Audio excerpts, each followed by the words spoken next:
welcome back. It's time for this week's Capitol Report with Pat McGuigan of CapitolBeatOK.com. Pat, interesting time, politically speaking anyway, here in Oklahoma, with Tom Coburn's announcement last week that he will be retiring at the end of this current session, at the end of the year. People have taken the time to look back on, his time in office. Talk about his legacy. What does he leave behind? I think it's an impressive legacy. The closest thing you'll see maybe in the modern era to the true citizen-legislator, because he never stopped thinking of himself primarily as a doctor from Muskogee. He's a man of principle, had an intense focus on debt and the burgeoning deficit at the federal level. Served honorably for 6 years in the House, and now will wind up leaving 2 years early, but a total of 10 years in the U.S. Senate. This is a man who had purpose. He was professional in his conduct and his behavior, and arguably the one time that he wasn't, he apologized within a day or so when he got out of sorts at Harry Reid, the Senate Majority Leader, which of course is something you almost have to credit to Senator Coburn for getting upset with Senator Reid.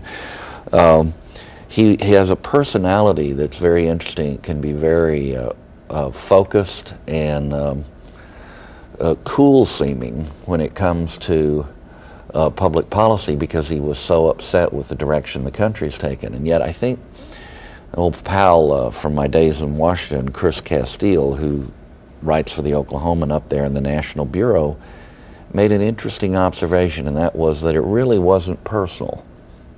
The disagreements weren't personal for Coburn, and that he took his bedside manner, which was focused on the patient.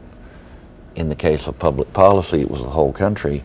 He took his bedside manner, which was very compassionate and concerned, and yet straightforward and direct and to the point, to Washington, and never gave it up.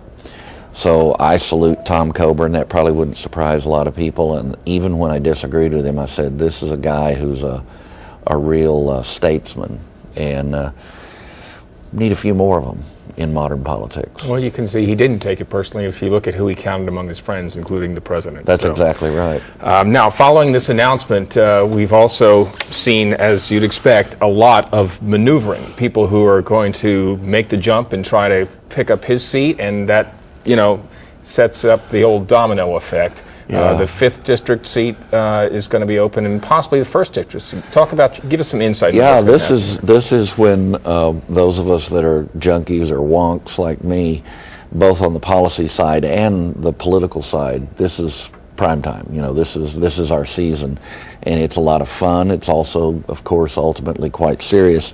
James Lankford, the congressman from Oklahoma City, who announced, got in real fast after Coburn's departure, is a real player, only been in Congress for a short time, 3 years, and yet has established a good reputation.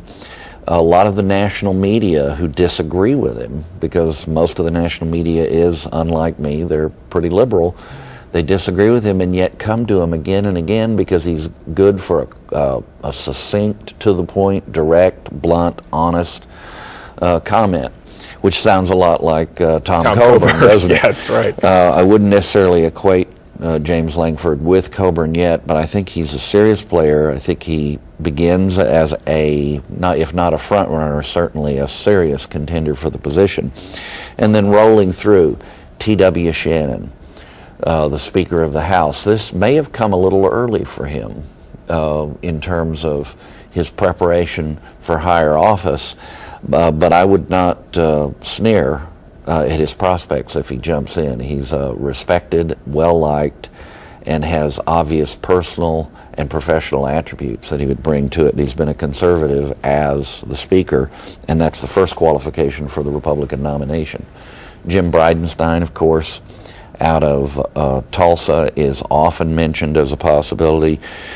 Quickly, I guess Ken Corn, the former state senator, Democrat from the eastern part of the state, is jumping in. No Tom Cole, no Scott Pruitt, no Todd Lamb, no Mary Fallon, which leaves it to these other players. It's unlikely you'll see Askins or Anna Tubby, the chief of the Chickasaw, or Dan Boren jump in. Edmondson, Brad Henry, They all have good gigs going now. I'd be surprised if they get in. And all of this leaves out the 5th District and potentially 1st District race. So let's know, take a deep breath and save that for later. Okay. And you can read more about all of these topics and others at capitalbeatok.com. For Pat McGuigan, I'm Alex Cameron. Have a great day.